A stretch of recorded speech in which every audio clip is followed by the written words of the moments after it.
The Innocents Abroad by Mark Twain.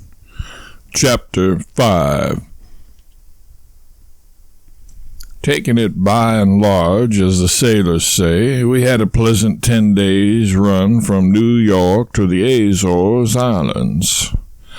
Not a fast run, for the distance is only 2,400 miles, but a right pleasant one in the main. True, we had headwinds all the time and several stormy experiences which sent 50% of the passengers to bed sick and made the ship look dismal and deserted. Stormy experiences that all will remember who weathered them on the tumbling deck and caught the vast sheets of spray that every now and then sprang high in air from the weather bow and swept the ship like a thunder shower. But for the most part we had balmy summer weather and nights that were even finer than the days. We had the phenomenon of a full moon located just in the same spot in the heavens at the same hour every night. The reason of this singular conduct on the part of the moon did not occur to us at first, but it did afterward when we reflected that we were gaining about 20 minutes every day because we were going east so fast. We gained just about enough every day to keep along with the moon. It was becoming an old moon to the friends we had left behind us, but to us Joshua's it stood still in the same place and remained always the same. Young Mr. Blucher, who is from the far west and is on his first voyage, was a good deal worried by the constantly changing ship time. He was proud of his new watch at first and used to drag it out promptly when 8 bells struck at noon. But he came to look after a while as if he were losing confidence in it. 7 days out from New York he came on deck and said with great decision, "This thing's a swindle." "What's a swindle?" "Why, this watch. I bought her out in Illinois, gave $150 for her, and I thought she was good. And by George, she is good, on shore. But somehow she don't keep up her lick here on the water. Gets seasick, maybe. She skips. She runs along regular enough till 11:30, and then all of a sudden she lets down. I've set that old regulator up faster and faster till I've shoved it clear around, but it don't do any good. She just distances every watch in the ship and clatters along in a way that's astonishing till it is noon. But them 8 bells always gets in about 10 minutes ahead of her anyway. I don't know what to do with her now. She's doing all she can. She's going her best gait, but it won't save her.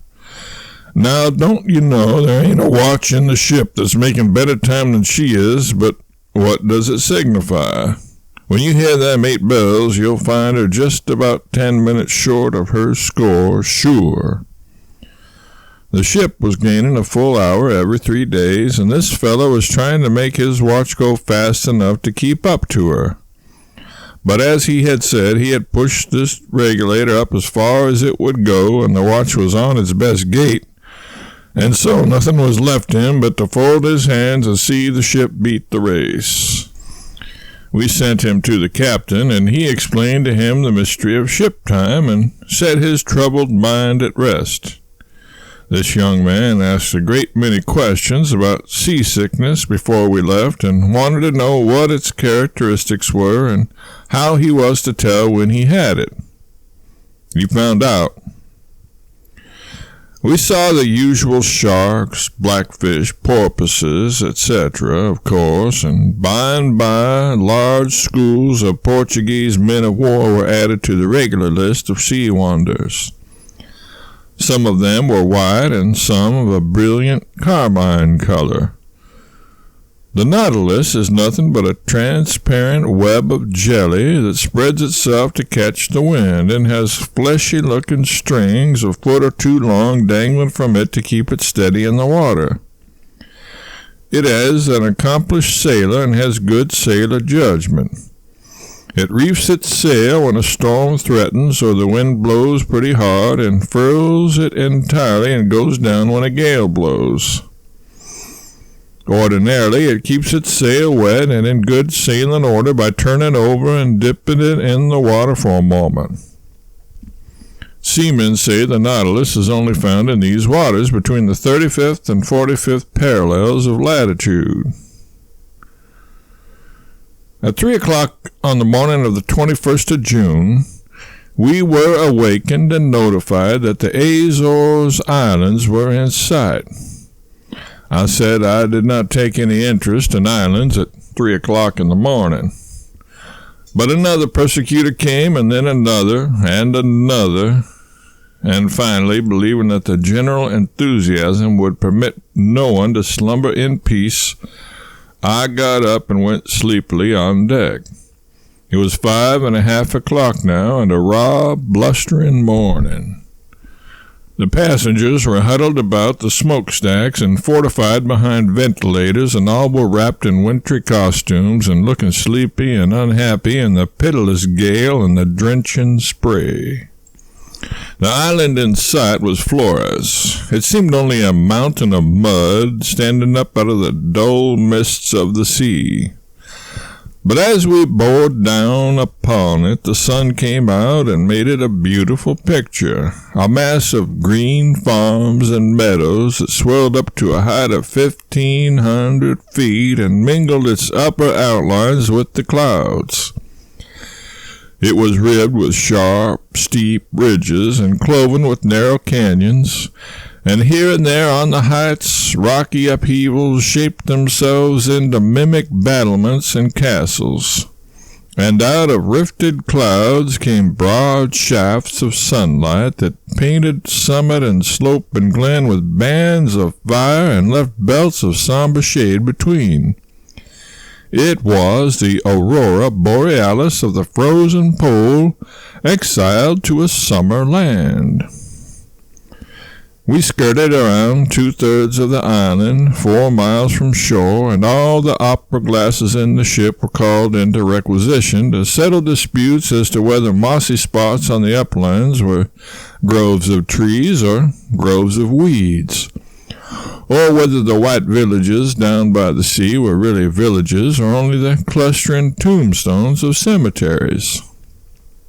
Finally, we stood to sea and bore away for San Miguel, and Flores shortly became a dome of mud again and sank down among the mists and disappeared. But to many a seasick passenger, it was good to see the green hills again, and all were more cheerful after this episode than anybody could have expected them to be, considering how sinfully early they had gotten up. But we had to change our purpose about San Miguel, for a storm came up about noon that so tossed and pitched the vessel that common sense dictated a run for shelter. Therefore, we steered for the nearest island of the group, Fayal. The people there pronounce it Fayal and put the accent on the first syllable. We anchored in the open roadstead of Horta, 1/2 mile from the shore. The town has 8,000 to 10,000 inhabitants. Its snow-white houses nestle cozily in a sea of fresh green vegetation, and no village could look prettier or more attractive. It sits in the lap of an amphitheater of hills which are 300 to 700 feet high and carefully cultivated clear to their summits. Not a foot of soil left idle. Every farm and every acre is cut up into little square enclosures by stone walls, whose duty is to protect the growing products from the destructive gales that blow there. These hundreds of green squares, marked by their black lava walls, make the hills look like vast checkerboards. The islands belong to Portugal, and everything in Fayal has Portuguese characteristics about it. But more of that anon. A swarm of swarthy, noisy, lying, shoulders shrugging, gesticulating Portuguese boatmen, with brass rings in their ears and fraud in their hearts, climbed the ship's sides, and various parties of us contracted with them to take us ashore at so much a head, silver coin of any country. We landed under the walls of a little fort armed with batteries of 12 and 32-pounders, which Horta considered a most formidable institution. But if we were ever to get after it with one of our turreted monitors, they would have to move it out in the country if they wanted it where they could go and find it again when they needed it.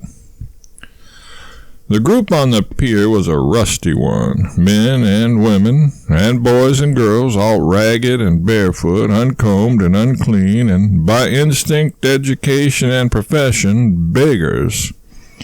They trooped after us, and never more while we tarried and filed did we get rid of them. We walked up the middle of the principal street, and these vermin surrounded us on all sides and glared upon us, and every moment excited couples shot ahead of the procession to get a good look back, just as village boys do when they accompany the elephant on his advertising trip from street to street. It was very flattering to me to be part of the material for such a sensation. Here and there in the doorways we saw women with fashionable Portuguese hoods on. This hood is of thick blue cloth, attached to a cloak of the same stuff, and is a marvel of ugliness. It stands up high and spreads far abroad and is unfathomably deep. It fits like a circus tent, and a woman's head is hidden away in it like the man's who prompts the singers from his tin shed in the stage of an opera. There is no particle of trimming about this monstrous capote, as they call it. It is just a plain, ugly, dead blue mass of sail, and a woman can't go within 8 points of the wind with one of them on. She has to go before the wind or not at all. The general style of the capote is the same in all the islands, and will remain so for the next 10,000 years. But each island shapes its capotes just enough differently from the others to enable an observer to tell at a glance what particular island a lady hails from. The Portuguese pennies, or reis, are prodigious. It takes 1,000 reis to make $1, and all financial estimates are made in reis. We did not know this until after we had found it out through Blucher. Blucher said he was so happy and so grateful to be on solid land once more that he wanted to give a feast. Said he had heard it was a cheap land, and he was bound to have a grand banquet. He invited 9 of us, and we ate an excellent dinner at the principal hotel. In the midst of the jollity produced by good cigars, good wine, and passable anecdotes, the landlord presented his bill. Blucher glanced at it, and his countenance fell.